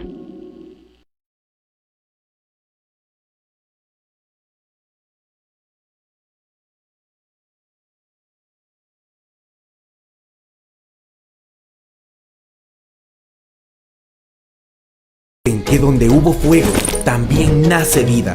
9 cantones nacidos del volcán te invitan a sentir su fuerza. Sabores con memoria, que no solo se comen, se heredan. Fiesta que brota como lava, imparable, viva, ancestral. Manos que visten a un país entero, hilo a hilo, historia a historia. Aromas de tierra fértil que se transforman en manjares inolvidables. Un destino para caminarlo, reírlo, sentirlo, con el alma. Calzado que pisa fuerte, hecho por gente resiliente. Aventura que ruge como el volcán y estremece hasta el corazón. Arte que florece entre barro, palma y tradición. Cocina que reconforta, que emociona, que nunca se olvida. Del fuego nace la vida. Tungurahua, 9 cantones, una sola fuerza que arde y florece.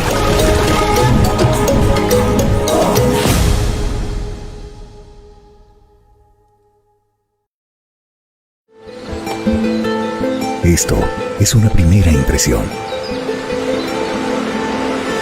Colores que te hacen mover. Texturas que te hacen sentir. Aromas que puedes saborear. Pasión fusionada con talento. Historia e identidad que se abre a cada paso. Porque somos el mundo dentro de otro mundo. Somos todo y mucho más. Somos turismo. Vive Tungurahua.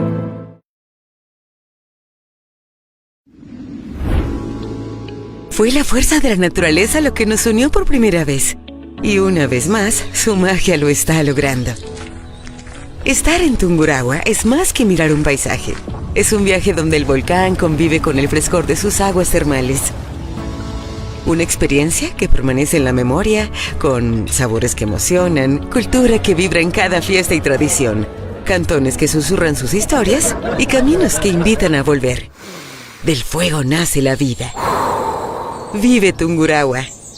Honorable Gobierno Provincial de Tungurahua.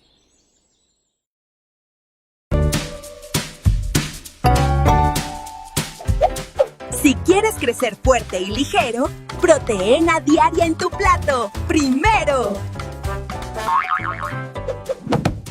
Para huesos sanos y sonrisa brillante, calcio diario es importante. Energía rica, energía sana, para jugar mañana tras mañana. Vitaminas frescas, color y sabor. Defiendo tu cuerpo con mucho amor. Antioxidantes en cada porción, para crecer con buena nutrición. Pequeña semilla, gran poder. Energía limpia para aprender. Fibra y nutrientes en combinación, Equilibrio real en tu alimentación. Hierro que impulsa tu vitalidad, fuerza y salud de verdad. Proteína buena para crecer mejor, con calidad y con sabor. Comer variado es la mejor decisión. Juntos construimos buena nutrición.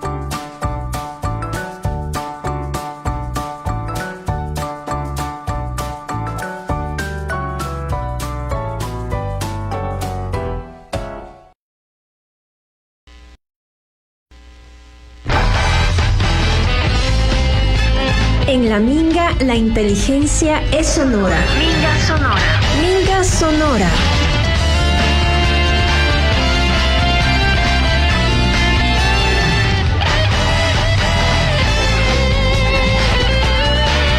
La palabra que nos da identidad. Las propuestas educativas más sobresalientes. Con las voces de sus protagonistas. Minga Sonora. Con mente educadora.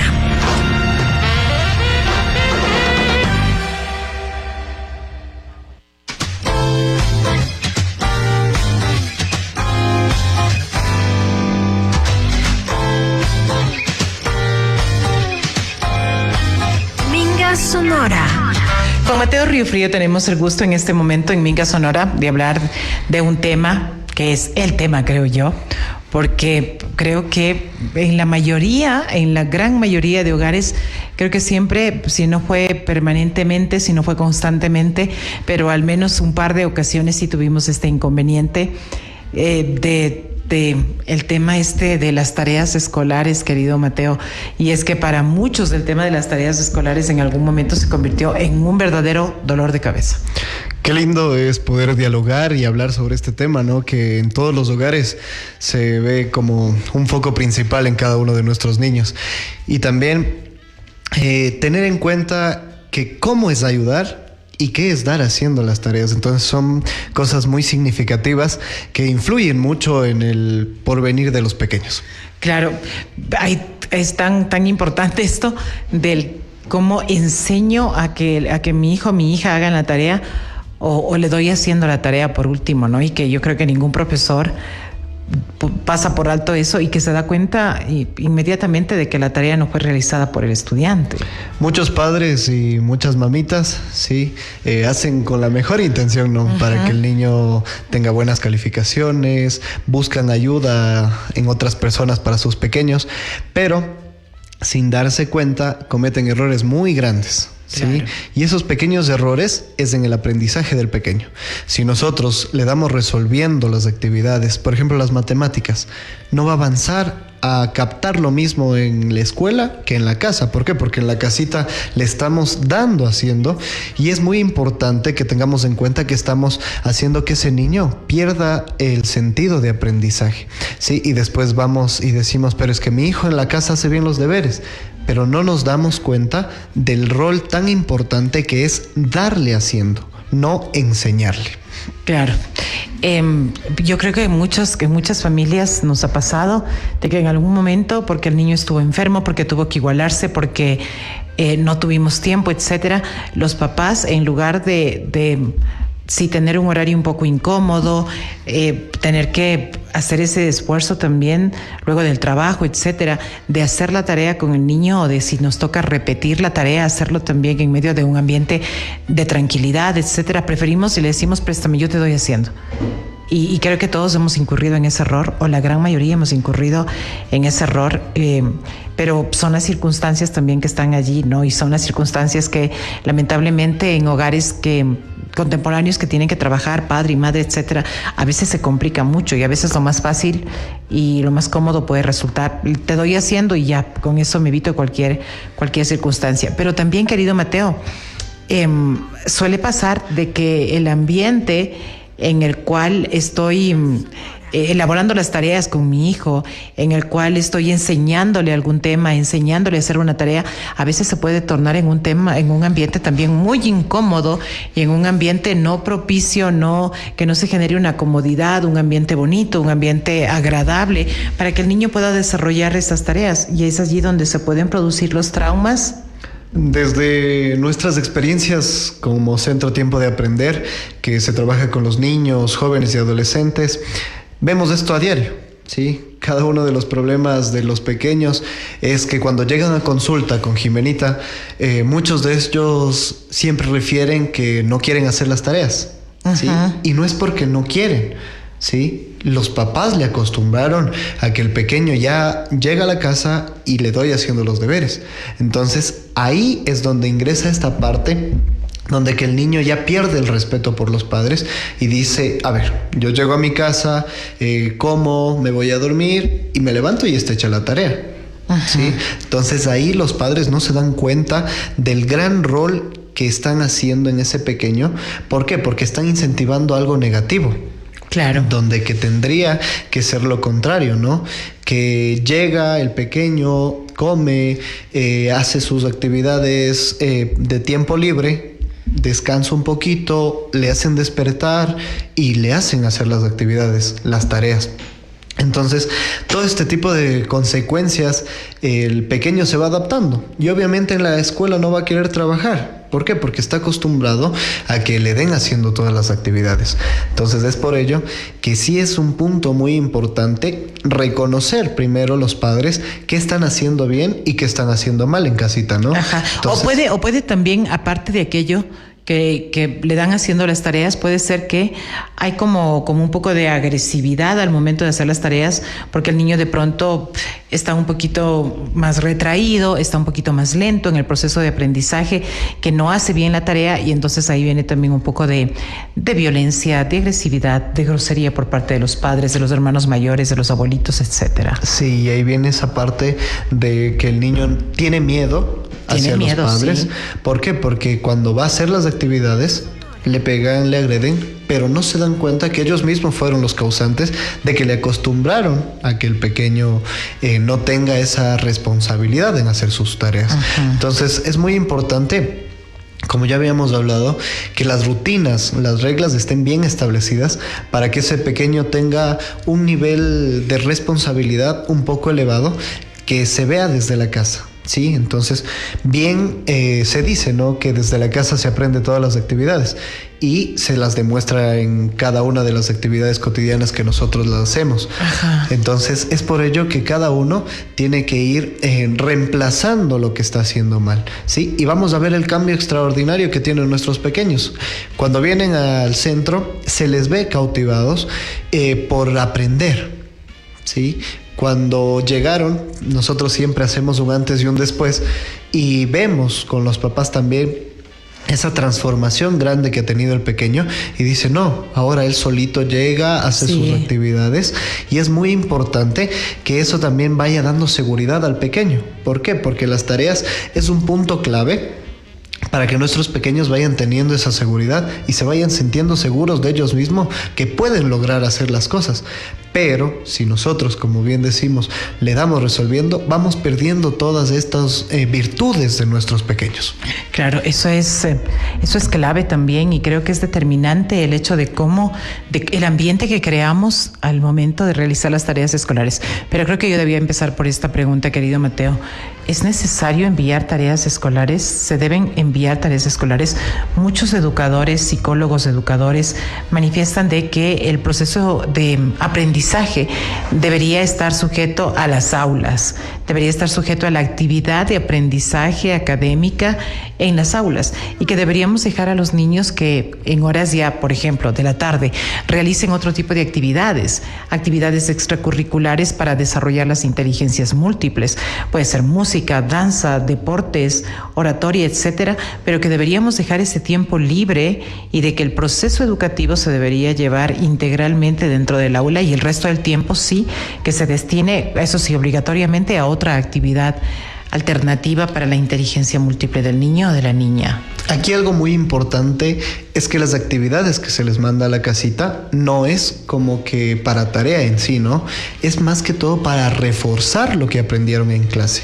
Pero obviamente se ha visto, ¿no?, que hay dificultades en los profesores en el ámbito de que mandan como 10,000 deberes. Sí. Ajá. Y ahí está el inconveniente, ¿sí? Entonces, más que todo es reforzar la misma clase que vieron y mandarle 1 o 2 ejercicios para que el niño vaya entendiendo y comprendiendo que esta parte es solo refuerzo y después tiene sus otras actividades. Pero aquí en estas otras actividades hay muchos padres que dejan que el niño haga lo que quiera o le dan la tecnología para que él pueda estar ahí y no tenga ninguna otra actividad.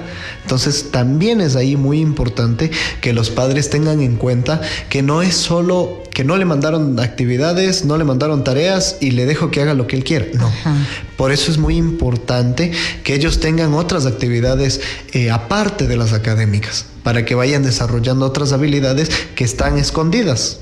Muy bien se las conoce, esas actividades que los pequeños tienen, esas virtudes, están dormidas. Entonces es muy importante que cada uno de los papitos vaya incentivando a su pequeño a realizar más actividades. Y desde el ámbito psicológico y psicopedagógico es importante que nuestros pequeños vayan teniendo esta parte de las habilidades y recordar también que no todos los niños aprenden de la misma manera o tienen las mismas habilidades para desenvolverse, ¿sí? Uno puede aprender más rápido, otro tiene otras dificultades para aprender. Entonces es muy importante que cada asignatura, cada profesor vaya viendo las dificultades que tiene cada pequeño, ¿sí? Entonces, y de ahí, en base a eso, ir desarrollando las actividades para resolver en clases. Eso es súper clave también cuando dice nuestro querido Mateo que un niño no es igual a otro, que a veces entre los mismos hermanos hay diferencias muy grandes y que si el uno tiene una habilidad, con el uno no tenía problemas para las tareas escolares, con el uno tenía totalmente un niño o una niña totalmente responsable, pero resulta que el hermanito es todo lo contrario. Creo que ahí también juega un papel muy importante la paciencia que deben tener los padres, porque finalmente hablamos de una trilogía educativa donde están la entidad educativa, el estudiante, pero como la base fundamental están los padres, querido Mateo. Pero ¿qué pasa si los padres esperamos que todo lo haga la entidad educativa y que yo no debo asumir ninguna responsabilidad? O si tengo que asumirla, lo hacemos por más que sean nuestros hijos, el cansancio, el estrés, la cotidianidad, a veces no hacemos con la mejor actitud posible. Aquí es muy importante destacar que a veces también vienen y dejan a los hijos en cada centro de psicopedagogía, ¿no? Les dejan ahí y que vean cómo les ayudan a mis pequeños. Sí. Y ya los voy a retirar y deben estar las tareas totalmente cumplidas. Y nos vamos a pasear y nos vamos a cualquier lado. Y cuando nosotros damos nuestra retroalimentación, los padres dicen, pero mi hijo en la casa no se comporta así. O mi hijo sí hace las actividades en la casa. Y cuando salimos de aquí nos vamos a disfrutar, vamos a compartir en familia. Y le digo, pero le están incentivando algo que él hizo mal, ¿sí? Digo, entonces, a ver, cuando ya ponemos reglas y ponemos consecuencias, ahí sí ya no les gustan los papitos. ¿Por qué? Porque tienen que ser más fuertes, tienen que ser un poco severos con los pequeños, ¿sí? Y ahí es donde que dicen, no, en este centro no están haciendo las cosas bien, me voy a otro centro. Sí, es muy importante también que la responsabilidad del padre es estar pendiente de las actividades que hace el pequeño, sí, especialmente las tareas. ¿Por qué? Porque cuando nos vienen donde nosotros no podemos realizar tareas, nosotros solo guiamos para que él haga. Sí, y los pequeños van a la casita y es un poco gracioso porque los pequeños van y dicen, pero es que allá no me ayudan a hacer la tarea. No es lo mismo cuando yo hago con ustedes, ¿sí? Ahí nosotros les hacemos caer en cuenta a los papás que no es hacer la tarea, sino es guiar, que son palabras muy distintas, y los papás dicen, no, en esto yo estaba equivocado y por eso mi hijo tiene este comportamiento. Recomendaciones para los padres. ¿Qué tienen que hacer con el tema de las tareas escolares? No buscar un tema de tareas dirigidas precisamente, sino el comportamiento que debe haber en casa. Ajá, es muy importante que si están muy ocupados, obviamente las tareas dirigidas es un buen punto, pero cuando lleguen a la casita, cuando ya lleguen conjuntamente con el pequeño, a ver, ¿qué hiciste hoy? Vamos a revisar tus cuadernos. A ver, enséñame, ¿cómo es esto? ¿Sí? Para que el niño también vaya teniendo esta parte de seguridad que el padre está preocupado por el pequeño. Claro. Ese es un punto muy clave. ¿Por qué? Porque los pequeños se van a sentir seguros. Sí, el segundo también es cuando ya llega de las actividades escolares, darle de comer, darle un tiempito libre, que no se pase de media horita, sí, que es muy importante para que el niño también tenga ese desfogue de que ya viene de clases y otra vez a hacer actividades, no, darle ese tiempito libre para que el niño descanse y ahí continuar con su rutina. Pero recordar que cuando ya se sienten a hacer, el papá solo le explica, se retira de la habitación de estudio y que el niño la desarrolle con total tranquilidad. Cuando ya la termine, obviamente, papá, revíseme o mamá, mire si hice bien y continuar. Pero si en alguna ocasión los papitos se les pasa por alto todas estas actividades, no se quejen después de las notas, ¿no? Claro. Porque eso es muy importante, que cuando van a tareas dirigidas, recordemos que no están solo para un niño. Están para bastantes niños que también adquirieron ese servicio. Yeah. Y es muy importante que cuando lleguen a la casita, a ver, ¿qué aprendiste hoy? Revisemos para que el niño también vaya desarrollando estas habilidades que cada uno de los seres humanos tenemos.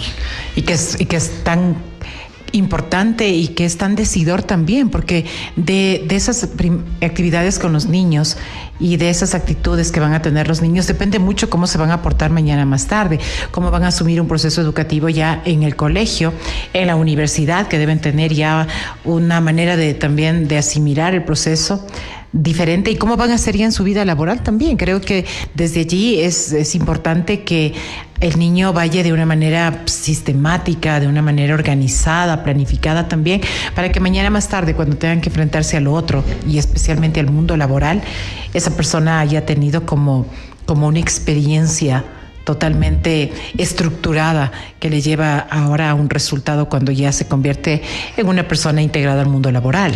Recordarles que las tareas escolares no deben ser un problema en casa, ¿no? Sino deben ser ese acompañamiento con los padres. Un vínculo también. Un vínculo, muy claro. bien. Una oportunidad para enseñar, ¿sí? Los padres en esas... ¿qué? 1 horita o 2 horitas se vuelven los profesores y para los pequeños ellos son los superhéroes. Entonces para ellos también va a ser un incentivo y va a decir, no, o sea, si mi papá está preocupado, yo voy a esforzarme para sacarme buenas notas. Entonces de eso depende fortalecer estos vínculos familiares y desarrollar de una forma más cotidiana el acompañamiento con cada uno de ellos. Claro, y creo que para eso hay que tener solamente un ingrediente para empezar con todo aquello, un sentimiento que es el amor. Y qué padre o qué madre no tienen esa sensibilidad de amor con sus hijos, creo que absolutamente todos. Y mientras las cosas se vayan haciendo así, con amor, con empatía, con dulzura, con paciencia, el resto viene también ya añadido. El resto viene añadido. El hecho de cómo voy guiando, de cómo voy haciendo esa gestión del conocimiento y de cómo voy también poniéndome en ese plano, ¿no? Pienso que la principal motivación y la principal guía siempre va a estar en casa con los papás. Y ahí es justamente donde nosotros como Centro Psicopedagógico Tiempo de Aprender promovemos este enfoque, ¿no? Llevado desde la mano con el bienestar emocional, el acompañamiento familiar y cómo va desarrollando en cada pequeño. Sí, el desarrollo integral de cada pequeño y la parte emocional es un papel fundamental que cada uno de los seres humanos tenemos. Entonces, cuando ese pequeño se siente acompañado primeramente por la familia, está en un desarrollo integral muy bueno y en un también bienestar emocional, no va a tener dificultades. Pero si desde el inicio no ponemos reglas, no ponemos rutinas, ese niño se nos perdió, ¿sí? Entonces es muy importante que el acompañamiento familiar esté de la mano con cada uno de los pequeños. Muy bien, querido Mateo, ¿dónde nos encuentran? Habrá muchas personas que estén interesadas en decir, yo quiero esta guía también, quiero aparte de lo que voy a hacer como padre en casa, quiero esta guía y quiero ese acompañamiento para poder actuar de una manera mucho más eficiente en este proceso con mis niños. El Centro Psicopedagógico Tiempo de Aprender, bajo la dirección de nuestra querida Jimenita Paredes, está ubicado en Izamba, en Quillán, sector del aeropuerto de Chachoán, ¿no? En la calle La Paz, lotización junta. Tenemos un ecocampus donde ofrecemos específicamente todo, que es muy importante que vengan, que lo conozcan, o también se pueden contactar al 09 63 19 05 53. Estaremos prestos para recibirles y recordarles también que enseñar es parte de la guía de los padres. Lindo esto. Con esto último nos quedamos. Enseñar también es parte de la guía de los padres. Y linda esta Minga Sonora, donde hemos tenido la oportunidad de dialogar de temas súper diversos, de aprender muchas cosas también y de acompañarnos mutuamente, porque es lindo saber que usted está del otro lado, que está pendiente de los temas que abordamos en la Minga, que está pendiente de lo que estamos diciendo, de lo que estamos preparando para ustedes y de que prefieren, de toda la oferta que existe, ustedes se quedan con Radio Identidad y se quedan con la Minga Sonora. Eso para nosotros es un regalo súper grande y es también una motivación para un comprometimiento permanente de seguir haciendo esta Minga y de seguir haciendo la diversa programación de Radio Identidad, de seguir haciéndola primeramente con ese afecto y también de la mano con ese profesionalismo para poder llegar a ustedes de la manera como nosotros queremos y como esperamos que ustedes también la reciban del otro lado. A mis queridos compañeros, bueno, a propósito de lo que decía la doctora, me escribieron un par de mensajes más y cuidarse, a tener las precauciones siempre, lo que les decimos. Creo que nunca está por demás que la mochila, la cartera sea un poco más grande y poder meter ahí un sombrero, poder meter ahí una sombrilla, llevar siempre con nosotros el protector solar, tener esa precaución de retocárnosla y de cuidarnos, porque hoy mismo creo que la radiación, el INAMI daba cuenta de que estos días el tema de la radiación iba a ser fuerte acá en nuestra ciudad, principalmente en el centro del país, y creo que eso es algo que siempre debemos estar tomando en cuenta y que el cuidado debe ser permanente, no solamente de un tiempo, no solamente por moda, porque voy a tener un compromiso, porque quiero que se vea bien mi piel, porque voy a tener que actuar en algún evento, etcétera, sino más bien algo permanente. Ese cuidado debe ser de siempre. Y gracias por esos mensajes, gracias porque nos hacen saber que están pendientes de la Minga, de los temas que tratamos y que ustedes son esas personas también que con sus inquietudes y con su compañía nos ayudan a ir construyendo este espacio mágico y maravilloso que es la Minga Sonora. Gracias a mis queridos compañeros Guillermo García, Paula Uquilla y a ustedes que desde el otro lado nos permiten ser y estar. Soy Esther Erazo Robles en Minga Sonora.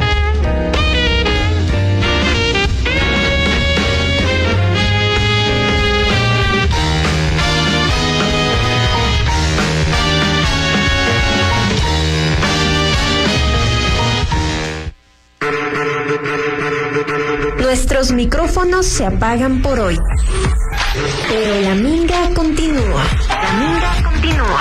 Identidad Radio Cultural presentó Minga Sonora. Minga Sonora. La palabra que trabaja.